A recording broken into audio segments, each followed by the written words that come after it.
नमस्कार, जनमत की पुकार में आप सबका स्वागत है। नई दिल्ली में एमसीडी चुनाव को एकाएक टाले जाने पर केजरीवाल ने उठाया सवाल। दिल्ली नगर निगम के चुनाव को एकाएक टाले जाने पर मुख्यमंत्री अरविंद केजरीवाल ने सवाल उठाया है। पंजाब में भारी बहुमत से विधानसभा चुनाव जीतने के बाद शुक्रवार को वे नगर निगम चुनाव मुद्दे पर आक्रामक हुए और पत्रकारों से बातचीत करते हुए केजरीवाल ने कहा कि केंद्र सरकार द्वारा राज्य चुनाव आयोग को सीधे पत्र लिखना और चुनाव टालने को कहना बिल्कुल गलत, लोकतंत्र के खिलाफ है। आप सबको नमस्कार। नगर निगम के दिल्ली नगर निगम के एमसीडी के अभी चुनाव होने वाले थे। 9 तारीख को जो दिल्ली चुनाव आयोग है, स्टेट इलेक्शन कमीशन है दिल्ली का, उन्होंने सुबह सुबह एक प्रेस इनविटेशन भेजा कि आज शाम को 5 बजे चुनाव आयोग एमसीडी के चुनावों की तारीख का ऐलान करेगा, डेट्स ऐलान करेगा, किस तारीख को नॉमिनेशन होगा, किस तारीख को विड्रॉ किया जा सकता है, चुनाव किस तारीख को होंगे। शाम को 5 बजे चुनावों का ऐलान होना था, तारीखों का ऐलान होना था। 4 बजे, उसके 1 घंटा पहले, केंद्र सरकार ने चुनाव आयोग को चिट्ठी लिखी कि हम दिल्ली के तीनों नगर निगमों को एक साथ एक नगर निगम बनाने जा रहे हैं, इसलिए आप ये चुनाव टाल दीजिए। 5 बजे चुनाव आयोग ने चुनावों केंद्र सरकार के कहे के मुताबिक चुनाव टालने का ऐलान कर दिया। शायद भारत के इतिहास में पिछले 75 साल में आज़ादी के बाद से पहली बार ऐसा हुआ होगा कि केंद्र सरकार ने सीधे किसी राज्य के चुनाव आयोग को चिट्ठी लिख के चुनाव टालने के लिए कहा है। लोगों के अंदर बातचीत चल रही है कि 2-3 बातें चल रही हैं। 7 साल से 8 साल से केंद्र में भारतीय जनता पार्टी की सरकार है।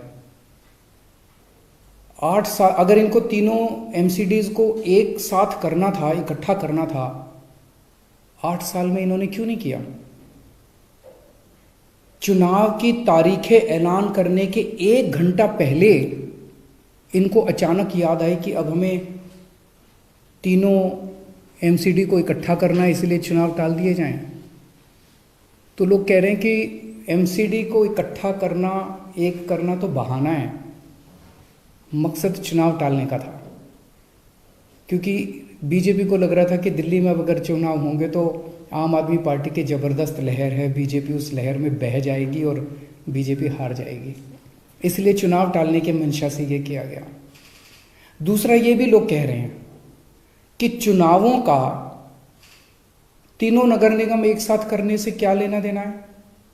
आज 3 नगर निगम हैं दिल्ली में, 272 वार्ड हैं, कुछ इसमें कुछ इसमें कुछ इसमें। तो तीनों नगर निगम के काउंसलर अपने अलग अलग नगर निगम में बैठते हैं। चुनाव हो जाने दीजिए। अगर तीनों को इकट्ठा भी कर दोगे आप तो वो एक जगह बैठने लग जाएंगे। दोबारा चुनाव कराने की क्या जरूरत है? अभी चुनाव रोकने की क्या जरूरत है? चुनाव टालने की क्या जरूरत है? चुनाव करवाओ, नए काउंसलर आएंगे और नए काउंसलर जो भी आएंगे वो जब तक तीनों नगर निगम है तीनों में बैठ जाएंगे, एक नगर निगम होगा वो एक साथ आके बैठ जाएंगे। तो चुनाव टालने की तो जरूरत ही नहीं थी। लेकिन मकसद तीनों नगर निगम एक साथ करने का नहीं था। अगर करना होता तो 7 साल में कर लेते ये लोग। मकसद था चुनाव टालने का। ये देश के लिए अच्छा नहीं है। दोनों चीज़ें अच्छी नहीं हैं। जो केंद्र सरकार ने चिट्ठी लिख के चुनाव टालने को कहा वो भी ठीक नहीं है, और चुनाव आयोग केंद्र सरकार के सामने झुक गया और चुनाव टाल दिए, ये भी अच्छा नहीं है जनतंत्र के लिए। मेरी हाथ जोड़ के प्रधानमंत्री जी से अपील है, प्रधानमंत्री जी, सरकारें आती जाती रहेंगी, कल आप भी नहीं होंगे, कल मैं भी नहीं होऊंगा। हम इम्पोर्टेंट नहीं हैं, लोग इम्पोर्टेंट नहीं हैं, पार्टियां इम्पोर्टेंट नहीं हैं, देश इम्पोर्टेंट है। अगर हम चुनाव आयोग को दबाव डाल के चुनाव कैंसिल कराते हैं, इससे चुनाव आयोग कमज़ोर होता है। और चुनाव आयोग कमज़ोर होता है, चुनाव कैंसिल होते हैं, तो देश कमज़ोर होता है।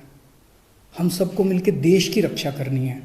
किसी भी हालत में हमें इंस्टीट्यूशंस को कमज़ोर नहीं होने देना। मेरी आपसे हाथ जोड़ के विनती है, चुनाव कैंसिल मत कराइए। अगर चुनाव कैंसिल होते हैं, ये जनतंत्र के लिए बहुत बड़ा खतरा है।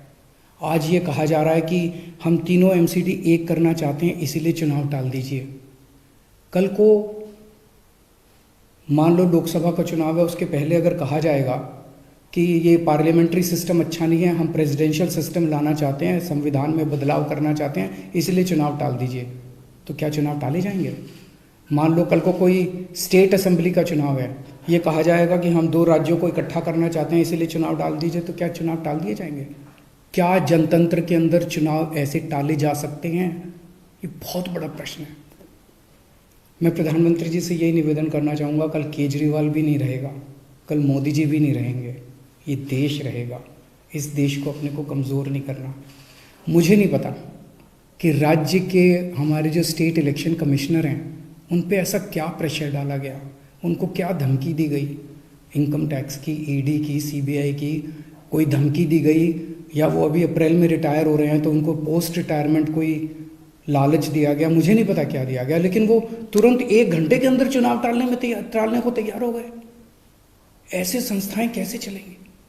और मैं हमारे स्टेट इलेक्शन कमिश्नर से भी कहना चाहूँगा कि सर, अगर आप ऐसे चुनाव टाल देंगे, ये तो जनतंत्र ही नहीं बचेगा। हम लोगों ने आज़ादी किस लिए पाई थी? इस देश ने आज़ादी किस लिए पाई थी? जनता का राज है, जनतंत्र है इस देश के अंदर। आप ऐसे चुनाव टाल देंगे तो जनतंत्र ही नहीं बचेगा। मुझे नहीं पता आपके ऊपर क्या प्रेशर डाला जा रहा है, मुझे नहीं पता आपको क्या धमकी दी जा रही है या क्या लालच दिया जा रहा है, लेकिन सर, जो भी आपको धमकी दी जा रही है, जो भी आपको लालच दिया जा रहा है, बाहर आके बता दीजिए देश को, सारी जनता को बता दीजिए। देश आपके साथ खड़ा होगा, पूरा देश आपका साथ देगा। पर झुकिए मत सर, किसी के सामने मत झुकिए। देश की बात है, जनतंत्र की बात है।